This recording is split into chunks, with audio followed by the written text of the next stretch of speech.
episode 6 of Not Ready to Grow Up. I'm your host, omnia. She just said in her laugh, I'm your host, Menna. And I'm your host, Chris. And sorry. Sorry, Chris, go ahead. No, by all means. I don't know why I was okay. I was supposed to say, if you're wondering why Minna's laughing, we literally just recorded 7 minutes of this intro, and the whole time Minna was scraping out our ice cream bowl, spilling lemonade on me, giggling, and not letting Chris tell his story. And we had like 3 different sidetrack conversations while we were trying to tell the main so bad story. So I just cut the cameras. I said, no, we're starting over. All right, I'm just gonna do a little brief TLDR of what you guys missed, and you guys didn't even miss anything because it's not gonna be in the intro. But basically, we're talking about we're on Zoom not because I have COVID, but because I did have COVID. So there's no correlation there, but that's what we're gonna be talking about. And we had pre-recorded all the other episodes while we were on break and home from school, so we were able to be together. So all those episodes are already scheduled to upload. So we haven't seen each other in a while, so we are kind of catching up. Mm-hmm. This episode today was supposed to be in person. However, we were all so busy. We were doing a lot of different things that we couldn't meet in person. So we decided, let's just like do it on Zoom. So none of us have COVID. And if we did have COVID, Chris did. And anymore. A while ago. So it's gone now. But he's going to talk about his quarantine because if you listen to episode 2, you knew that Chris was looking at himself in the mirror trying to see if his throat was closing up. Look, all right. This is how we're gonna go about this, okay? Because I am so embarrassed. I'm honestly really embarrassed because, so like we said, we're gonna be meeting for episode 7 to record that later this week. We're gonna be meeting in person. So this is more of just like we need to figure out how to use Zoom in the event that we do need to use it. And like Amnea said, we're so busy that the opportunity just kind of presented itself. So we're like, you know what? Let's just try it out. But okay, so I wasn't a little silly boy and I didn't go to like a big concert or something like that. I pride myself on not having gotten COVID since the pandemic started back in 2020. So since March 2020, I did not get it, which is great. My friends are telling me like, dude, everybody's going to get Omicron at some point, right? And I'm like, no, bro, like I put on so much hand sanitizer. Like I'm either double masking or I'm wearing like a KN95. Like my immune system I thought was shit because I was not exposing myself to like any germs. And that's how you strengthen your immune system, like to some degree, is like experiencing germs, but I literally was carrying like 0 germs. So I would get like sick, like these colds, like all the time in 2021. And I thought every single time I got them that they were COVID, but they weren't. They were just colds because I was just constantly getting sick during times of the year when I would never get sick. But that's irrelevant. Anyway, so my brother-in-law, whom I live with, as well as my sister, he works at a prison. And so we think that he got it from there because somehow the inmates were getting COVID. And I'm like, they're not going anywhere. That's a big issue in the country right now. The inmates are getting COVID and no one knows how. And like, they're not getting access to treatment or COVID tests or vaccines. It's like a big issue right now. It's probably visitors or something. That could be it. And it's probably also because of the guards probably would give it to them. And the inmates they can't like go anywhere, They're not vaccinated, right? I don't think so. They don't get vaccinated, right? I don't know. I mean, if they got vaccinated like before they went into prison, maybe. But so he works at there's a difference between jail and prison. One of them you go while you're waiting to get sentenced, and then the other one you go when you're actually like carrying out your sentence. So I don't know. He works at the one, I think it's jail, is where you go while you're awaiting trial and awaiting sentencing.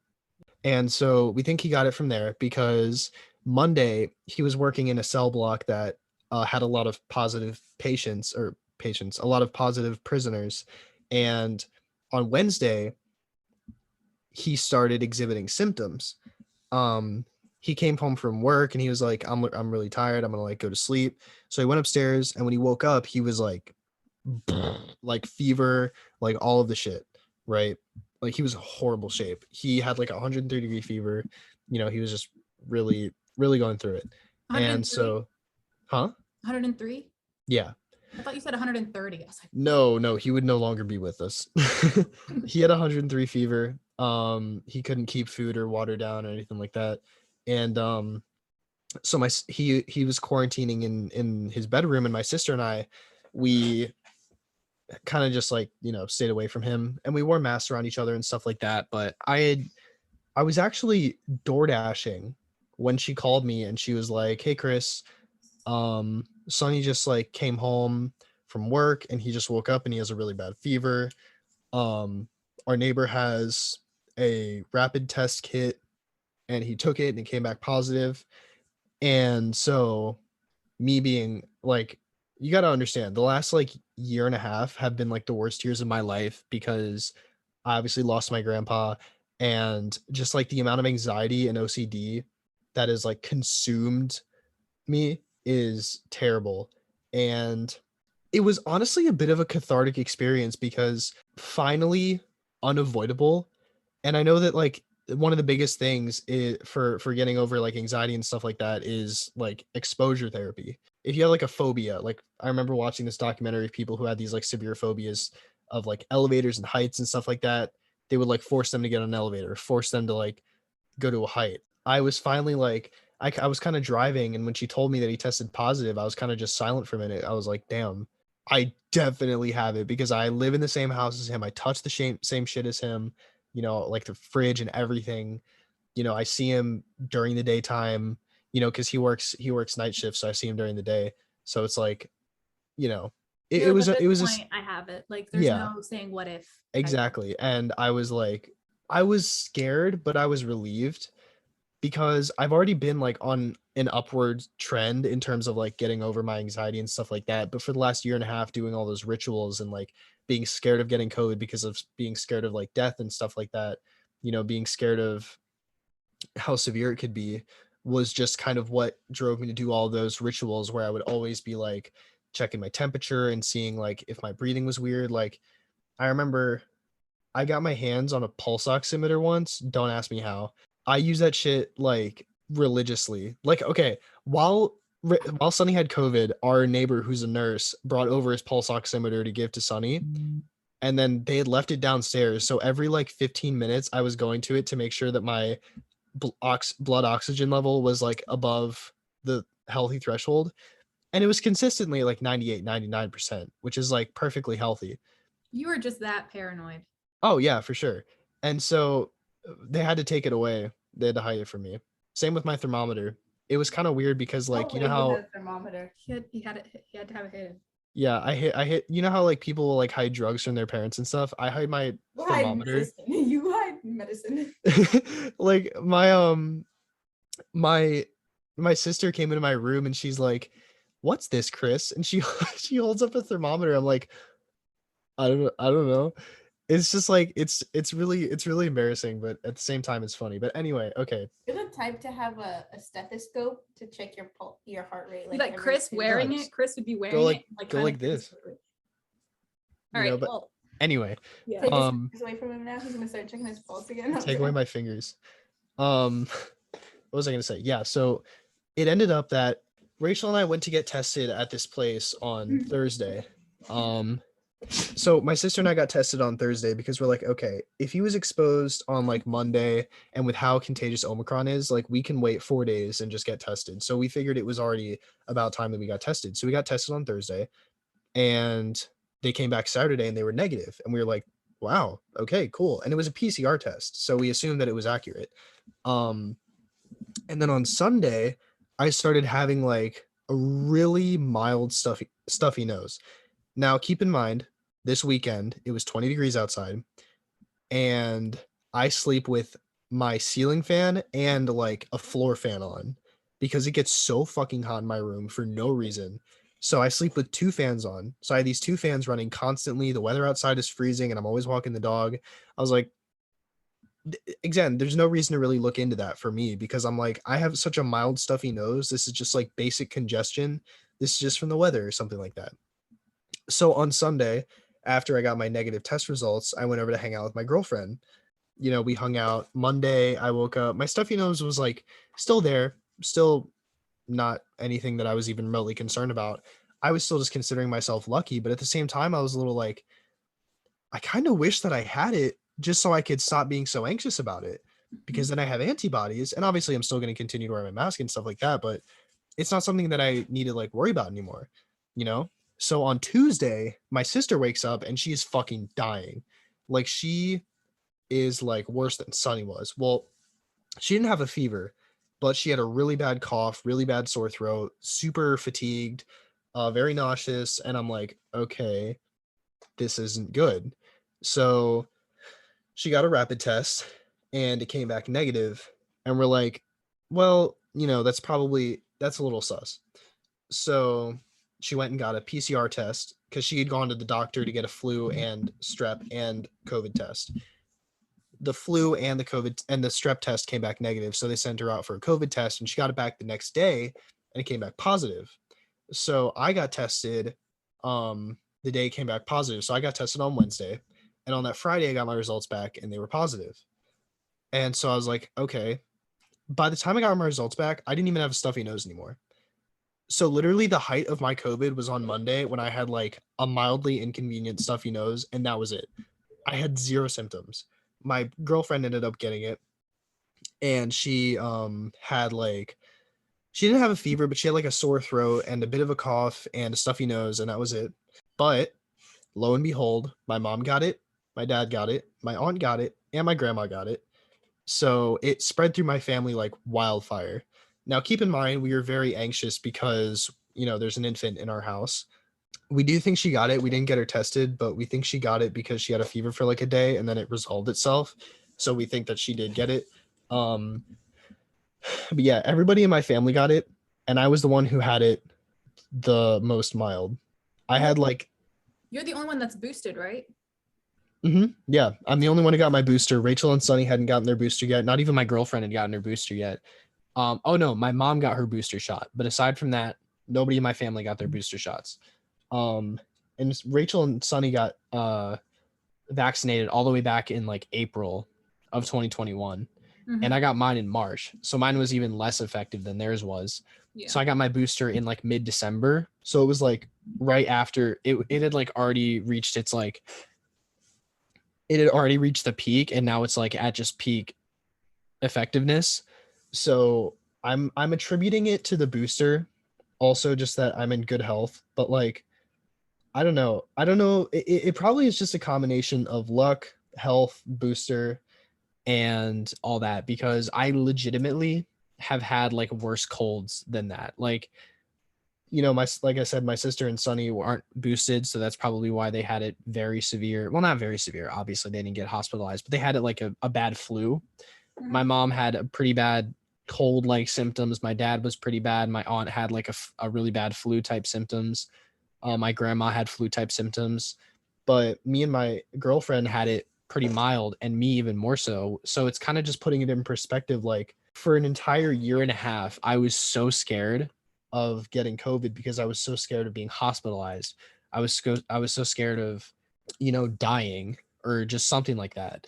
And I had it and I didn't even know it, and it's just, it's like so cathartic because I feel like I don't have anything to worry about anymore because I'm assuming I have antibodies now. But it's really putting into perspective, like, I don't want to say how much time I wasted, but Rachel and I watched this movie yesterday called Thanks for Sharing. And it's about people who suffer from various addictions. And one of the guys said, worry is just anticipation of shit. That's probably not exactly what he said, but it was something like that. And that makes a lot of sense because when you're worrying, you're just anticipating something that might not even happen, something that hasn't happened, obviously, and something that you have no control over. There's no way you can control the outcome of things like that. You know what I mean? You can just do what you can to prevent it. So being so worried about, my OCD, when it was at its peak, I was like late to work, late to class. I didn't do assignments, all because I was late to work multiple times because I was just doing like compulsion after compulsion after ritual after ritual. I would make myself late to work because before I got in the shower, I had to smell 5 different things to make sure that I could smell. I'd have to go downstairs and make myself a meal to make sure that I could taste. I'd have to like take a flashlight and look at my throat, which obviously if you have shortness of breath from COVID, it's not because your throat's closing up. It's because your lungs are fucked up, but like rationally, my brain wasn't making that connection. You know, I'd be on the phone with somebody and I'd be like, oh, I have to like go really quick and do this thing, but really it'd just be because I'm taking my temperature and I can't talk for a minute. So it's like I wasted all this time and all this worry doing all this stuff only for it to end up so not stressfully. You know what I mean? Yeah. And so I'm relieved because now I don't have to really worry about it anymore. And I've felt great. I mean, I don't feel any lingering effects or anything like that. And, you know, school started. So I've just been trying to focus on that and my jobs. But Well, so Chris is in quarantine. Chris's quarantine corner. Let's talk about I was that. about to say that. Yeah. So while Chris was in quarantine, what was Chris doing? Wait, Menna, just do like a little Chris's quarantine corner. Just say that. Can I say like, you know, like Chris quarantine corner? Dun, dun, dun. All right. Yeah. So what did Chris do in quarantine? Because I remember you were texting us when you told us it had been like 3 to 5 days after you tested positive. You want to know what Chris was doing? So you were already like semi-quarantining for a week before you told Yeah. me. But when you told us, you were like, give me ideas. I'm losing my mind. And I was like, You want to know what Chris was doing during his quarantine? Hmm. Me and him were playing 10 different game pigeons at one Dude, time. that honestly like helped me a lot because we would send each other 10 games, play back and forth, and then the other person would send 10 games, and then we do that back. And we need to do that because I never sent the next round of games. Yeah, I forgot. It kind of kept me entertained during class too, and I didn't want to listen. Or if I was at work, I'd be like, Chris, play me back, I'm bored. But I hope you were writing your book I am writing my book. while you were in quarantine. You should have got Actually, I restarted the Harry Potter series over quarantine. Oh. And I'm already almost at Goblet of Fire. I'm almost done with Prisoner of Azkaban. And I'm almost back at Goblet of Fire. So I've been. I said that's pretty fast. I heard that was pretty fast. Huh? Omega goes, that's pretty fast. I said that's pretty fast. No, not it's just- fist. Yeah. Well, Watch, thank we're you. gonna play back the audio and it's gonna say that was pretty fast. Pretty fished. But actually, what I did during I folded. I can't even lie over quarantine. So on December 1st, I unplugged my PS4 because I spent so much time playing video games that I just realized it was unhealthy. And I was like, after unplugging it, I had all this time in the evening that I would spend 3 hours playing Apex Legends. Instead, I would spend an hour writing my book, an hour reading, an hour doing random shit. And it was very fulfilling. And I have been getting a lot of my book done, which is it's awesome for me. It makes me very happy because I love writing and I'm very proud of myself for where my book is right now. But I plugged my quarantine back. Holy shit. I plugged my PS4 back in over quarantine because I'm like, all right, you know what? It's been like a month and a half. I'm gonna give myself a break. I'm doing jack shit. So I plugged it back in and I played through all of Uncharted 4 over quarantine, which is very fun. That's such a good game. It's so fucking fun. I can't wait for the And- movie to come out. I finished the one. What's the You know one the with movie comes girls. out. Yeah, The one with the girls in it. That's Lost Legacy. Yeah, that one I finished in 4 hours. hmm No, the movie comes out in a couple weeks. Mhm. But besides that, fun fact, my sister and I, since I've moved in here, have been the closest that we've like ever been. We've always been really close, of course, but over quarantine, which was like 2 weeks in total, we watched a movie every single night because Sonny was obviously stuck up in his room and Rachel and I were both quarantining. We couldn't do anything. So every single night we would go downstairs and just watch a movie. And it was really fun, just, you know, chilling with her, watching movies. And, you know, she showed me some of her favorite movies and I showed her some of my favorite movies. If you know me personally, you know I'm a huge film buff. Like I'm a cinephile. Like I just am obsessed with movies and Like Dawson from Dawson's Creek. sure. I don't know who that You've is, never but seen that show. Never mind. no, but I'm like obsessed with just like knowing, like if you ask me a movie, there's like a 90% chance any movie, I know the IMDb score, the meta score, all the actors who are in it, who directed it, and just several facts about the movie. Like I know so much random shit for no reason. But anyway, Now She you showed- see me. what? Now you see me. Go. Now You See Me is like a 6.9. Jesse Wait, Eisenberg. Hold on. Actually, Let me pull up the phone. Let me pull it up real quick. Okay. 7.2. Oh, really? Now You See Me 2 is like lower. Now You See Me 2 is like 6.6 or 6.8. 6.5. You're really close on that one. You said 6.6. And okay, the Metascore for the first one is 64. 50. Really? Yeah. That seems low. Okay, I do know a lot. That was a bad example, but That I was know a bad lot. example. Let me think of a better movie. I don't know. May call a movie out.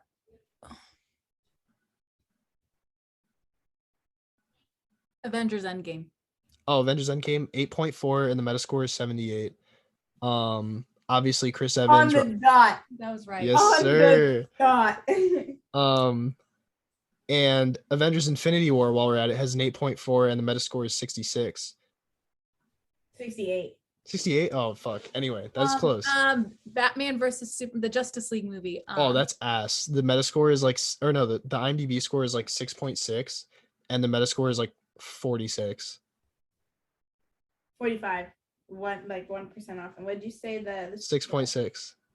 6.1. What about the Zack Snyder cut? Oh, IMDb score is 8.1 and the Metascore is 59. 54, but you were right on the IMDb one. Okay. I've not seen the Zack Snyder cut, so I Neither did. have I. I watched it. it's just 4 hours is a lot of my Yeah. time that I could be doing something else. No, with. I think it was like, I didn't know what I was doing with my life. I got really bored. I hadn't watched it, and I started playing it out of nowhere. Is it good? The whole thing.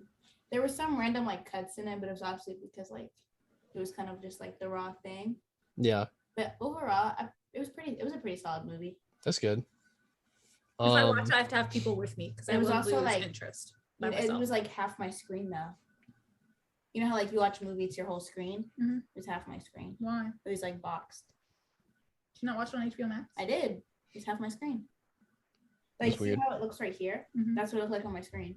So it was the uncut version. Yeah, like it was literally like, because it would jump to like random stuff sometimes.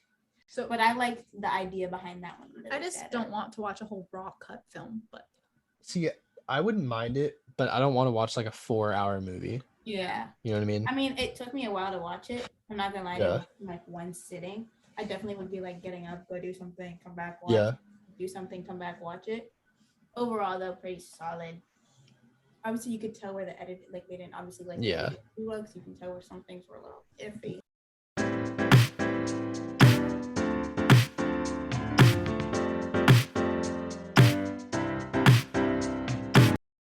We're back. So Just- we are gonna go ahead and get into the rest of this episode, which is catching up on what me and Min have been up to. If you while think Chris- about it, that whole movie discussion was one big sidetrack. It Yeah. really was. That's just how our brains work. That's how Yeah. my brain works a lot. Notice how I kept saying sidetrack and like changing the subject. Yeah. Well, while Chris was in quarantine, well, it wasn't really. You weren't in quarantine, where you had left quarantine Yeah. around this time. But I had started in-person classes last week for grad school.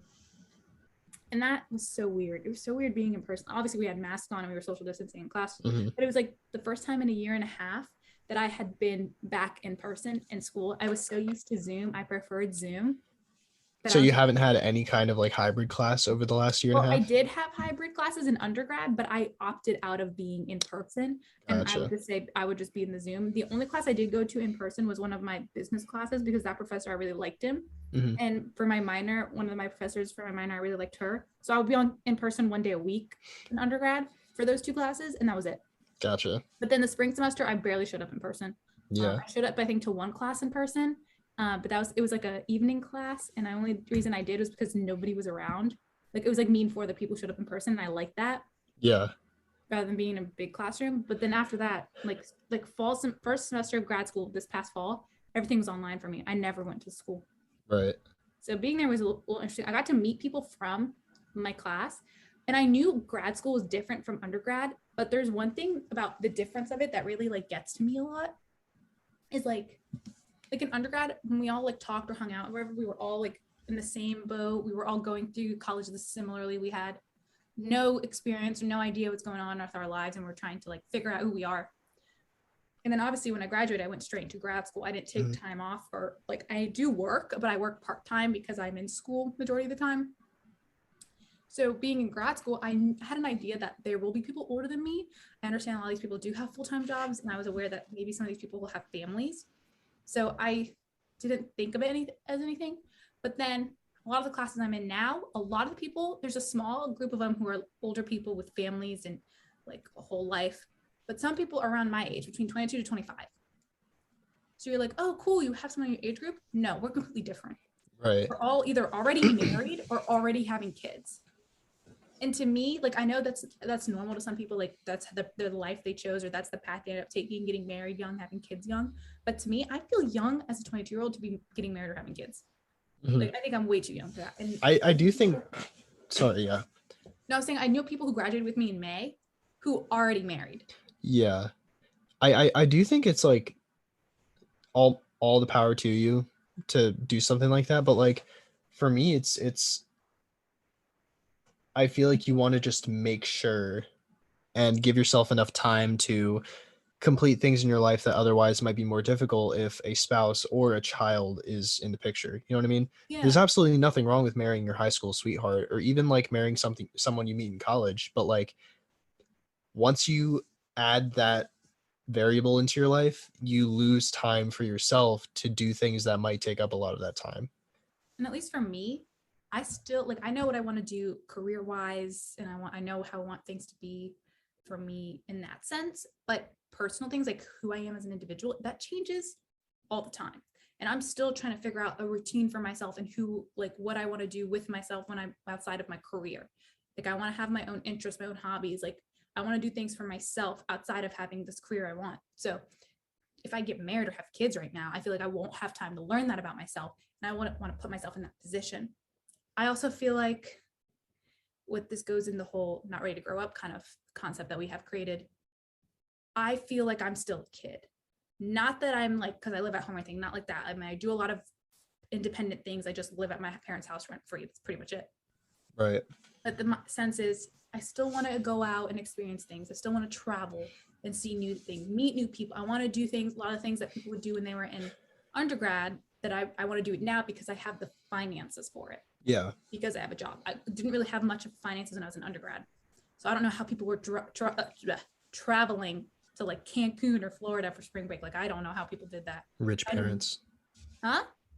Rich parents. Oh, I wish.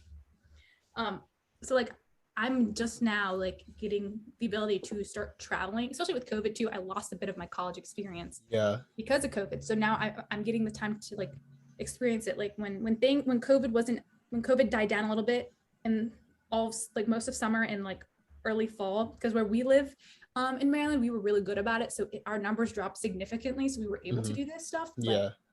Around that time, I was making up for all the lost time I did because of COVID in undergrad. I was starting to go out again. I was going to concerts. I was able to visit my friends at like bars and stuff. I was able to attend small parties, things that I didn't get to do in the last couple of years of college. Yeah. So that's why one of the reasons why I can't do the whole marriage and kids thing right now, because I still want to enjoy the life I have now while I'm young, because I don't want to look back and be like, I wish I did this, but I also don't want to force myself to grow up too fast and then be like 30 years old and be like, well, I want to act like a kid. Like, yeah. No, and that's called a midlife crisis. I think that a lot of, people might look at that as selfish, but I don't see it as selfish at all. And I've never gotten when people say something like, oh, if you shouldn't wait to get married. I don't know if this is just like a generational thing, but people saying like, you shouldn't wait that long to get married just because you want to like, be young, wild and free. Like, there's nothing wrong with that. Like, that's perfectly normal to like, once you have like a spouse, yeah, sure, you maybe be able to travel together, but like, what about when you have a kid? Like, that's a 24/7 job. You know what I mean? And especially with like my sister, for example, she didn't get married till, early 30s, very, very early 30s, so she had all this time to like go through and do her own life stuff. And for me, I still want to like have a whole list of places I want to travel to. And it seems a little daunting because it's like, I want to go to Tokyo. I want to go to Italy. I want to go to Athens, Paris, Norway, New Zealand, these are like expensive things, but like I want to see the world, you know what I mean? But Yeah. with money, I think that's something that I don't want to grow up yet, in the sense that like I don't want to be an adult, but I need to grow up because I need to make that kind of money if I want to be able to travel. And So I it's feel like a weird middle ground. if you have a kid and you have all that money, you're not going to be using it to travel. You're using it to take care of the kid. And if you do try to travel with the child, and like people will like judge and be like, why don't you put that money to good use? Why are you traveling with a child? And then you're lugging a kid around an airport. Like that's not a way to live. So that's my mindset about it. So that's the only disadvantage I feel with the program I'm in, because I'm not going to finish the program. I'm 22 now. I don't think I'll be done with this program till before, like, I think around 24 years old. If I get it done at the age of 23, that's impressive, but I don't think I can move that fast. But around 24, I'll be done with this program. And by then, like, I will just be starting my career. I'll just be taking on counseling positions. I'll start therapy with people. I'll be a licensed counselor, but I will still be working on getting those hours to be fully licensed, because even if you pass the exam, you still have to get a certain amount of hours before you can be fully licensed. Right. So I know that that's going to be happening. So while I'm in my program right now, every time I have a break, whether it's winter break, summer break, spring break, I'm going to use that time and the money I'm saving to travel. Yeah. So when I'm in school, I'm focusing on school and I'm working, but then when I'm not in school, I can take some time off for work and travel. And then when I start my career, I'm going to be so busy focusing on that, I won't have time to travel. And then by then I'll get into the next chapter of my life. So that's why I was a little like, that's the one thing that was like so different about grad school. Like, everybody there is like either they're older than me, and there's no problem with that, but then the people who are in my age group are like acting more adult. And if good for you, life served, I get it, but I just don't feel like I'm in that group.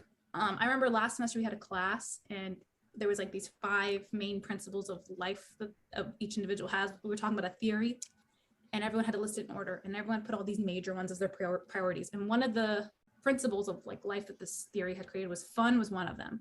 And I had fun as number 3. I had 2 important ones, then fun, and then the last 2 at the bottom.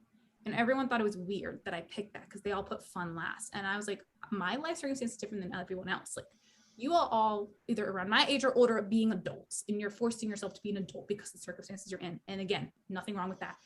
But I'm like, it's not a disadvantage for me because I have the opportunity that you guys don't have, but it's also an advantage that I have from you guys because you can travel and stuff, but then you got to do it with your spouse and your child. And I am 22 and I'm young enough to do it by myself. And I'm not going to put myself in a position where I'm going to put fun last because I want to do all these other things beforehand. Yeah. You should never feel like you're leaving yourself out of the equation, or like you're not, like you're giving all this attention and time to like school and work and other people, but you shouldn't leave yourself out of, you shouldn't not let yourself have fun. Yeah. Do you think it's like daunting now that I'd say like grad school is kind of like the beginning and the end of your school career before you transition into like, I don't know if you want to have your own licensed clinical social work practice. Counseling, no social. Counseling practice. But 2 different fields. I know, yeah. Is it weird to like, is it scary to almost be there, or is it more exciting? Both, because I'm so scared to leave school. School's been my whole life. But I remember when undergrad was almost over, I was like, I can't just stop school. Like, I just can't. If I stop school, I won't go back later. But I also never had a life outside of school. But you already do have a bachelor's degree, don't you? Yeah. So that's already something. That's something. But I can't really do much with it. But I couldn't do anything with a bachelor's in psychology anyways. I can't treat, I can't do therapy, I can't do anything. I'll just be doing baseline work. My job right now that I got while I was in college, working in mental health, that job, that's a bachelor's level entry job. And I got it before I got my bachelor's. Mm-hmm. So for me, it's like, well, what's up next? And I either get my PsyD and become a psychologist, or I get a PhD and become a psychiatrist. I don't know if that's for me, like it's a possibility, it's an option, but it's a lot of schooling, it's a lot of work, and it takes up a lot of time. So it's hard to have a full-time job and be doing this and a dissertation, all this stuff. I mean, some people can do it, all power to you. I know I can't put too much on my plate or I will fall apart. So counseling, especially in the state of Maryland, there's only 2 schools that have it, which is Hood, which is where I got my undergrad degree, and Bowie State. Bowie State is a bit far from me. It isn't. So I could have gone to a school in DC for a counseling degree, a master's degree, but the problem is I would be licensed in the District of Columbia. Right. I wouldn't be licensed in the state of Maryland. Really? Yeah, because each state has their own licensing exam. So a license in DC in Maryland, or a license in DC doesn't just count as a license in Maryland? Nope, because the course load that you take in the program you're in goes to accrediting body, and the accrediting body, each state has their own. DC is not a state though, is it? No, it's not, but they just do things differently over there. Oh, okay. Like Jason goes to GW, but he still has to pay out of state tuition. No. Stop. way. Are you serious? Yeah, you can ask. What the him that. fuck? Yeah, because I it's thought not Maryland. DC is not Maryland. It's its own place. DC is its own entity. It's not a state. It's the capital of the United States. However, it's not part of Maryland, Virginia, or any other surrounding state. It's its own thing. Wow. I think recently they petitioned it to be a state, Yeah, but I could be wrong. They wanted to be. I'm pretty sure DC wanted to become its own state at one point. But then I don't know what happened with that. I don't remember. That's fuck. Minna's gonna fact check me on this stuff. But back to you were saying, Chris, like your question. Paying out of state tuition, Jesus Christ, when you're literally in the state of Maryland. Well, okay, I guess technically you're not, but you live in Frederick though. But okay, but that's technically not in the quote unquote state of DC. That's so weird. To answer your question, so it feels daunting to know that my school experience is coming to an end and I have to be a full grown adult. Yeah. But it's also exciting for me to start my career because when I took ep.6 in high school, when I got my bachelor's in psychology, all the things I learned, it was the first time a subject clicked in my mind. It was the first time that I didn't have to work hard to get something right. Like when I did any math or English class, like yes, I was good, I got good grades, but I had to go the extra mile and study a lot harder than normal to understand the subject because I am very slow at learning. So with psychology, I was able to feel normal in a sense, which it's a construct, but comfortable. Yeah, and my capabilities and my studying level, yes, some classes kicked my ass harder than the others, but hard work pays off, and I showed that, and my professors knew that. So why I'm so excited about after grad school is because I'll be able to use the skills I learned and apply the knowledge I have, and be able to help people. Right. And that's why it's a give or take situation with undergrad and grad, and like my school career coming to an end and my adult life starting. Should be fun. We'll see. So I'm just curious, as a counselor, do you see yourself being more of like a psychiatrist or a therapist? Counselors are therapists. They are not psychiatrists. Psychiatry, you need PhD. You need to go to med school for that. Gotcha. Yes. So I have our answer to why DC isn't a part of Maryland or Virginia. So according to the Article 1, Section 8, Clause 17 of the Constitution. The Constitution. It says, the seat of the government of the United States shall be a district that at most 10 square miles and separate apart from other particular states. Meaning, where the government sits of the United States will be its own area. So it's not influencing that state. Mm-hmm. Gotcha. So it's not a part of any state. But in 1790, it was split along the lining between Maryland and Virginia. But besides that, it's just a district. Wow. Okay. Did you want to talk about school or anything? I've just been going to school, getting my SSL hours, and my internship. How's your internship going with your old people? Good, actually. They That's good. remember my name, and I find it really heartwarming. Heartwarming. Heart-touching. You wanted to say like it's touching, but at the same time it's like heartwarming. I've created my own saying now. All because I work in the memory section. I'm touching her heart. Get off of me. Okay. All because I work in the memory section. And so half of them are like out of touch with the reality. Yeah, you can't remember when we recorded for the podcast? You know, every time I tell her, answer the text so we know your schedule, your availability, she looks at me like, all right, well, Minna has nothing to say. We're going to wrap this up because I want to get my dinner rolls out and I want to watch Criminal Minds. Jason and I, okay, fun fact for our listeners. Also, Jason, you're going to have to bleep that F word out because we got family members listening to this. No, he's been cussing this whole episode and I don't think he realized he has been. I don't realize it. I'm living in this house. It's like second nature at this point. Right. Rachel has a bit of a sailor's mouth. But anyway, Fun fact, Jason and I, there's this app called Poop Map. You all should get it. But Jason and I took a shit within 5 seconds of each other earlier. Like, I literally, my finger was hovering over the, like, log your shit button. And right before that, drop the poop. drop the poop. And right before that, I got a notification saying that Jason had just taken a shit. And I was so happy because that means our asses were touching the toilet at the same time. That means you're soulmates. Well, that being said, thank you all so much for watching today's episode. Thank you guys for tuning in to this fantastic episode with just the hosts. You know, every time the hosts host an episode, it's going to be awesome. How many times can you say host in a sentence? You know what? I don't want to record with you anymore. Well, thank you so much for listening to this episode of Not Ready to Grow Up. We're happy that everyone has listened and can continue to enjoy our podcast. You know what I mean. Keep streaming us on Spotify and Apple Podcasts, and we also are on YouTube. Also, we started a Facebook page. It's at Not Ready to Grow Up. Yeah, at Not Ready to Grow Up on Facebook. We also are post episodes on there too. We've connected with Facebook Watch, so we can upload episodes on there.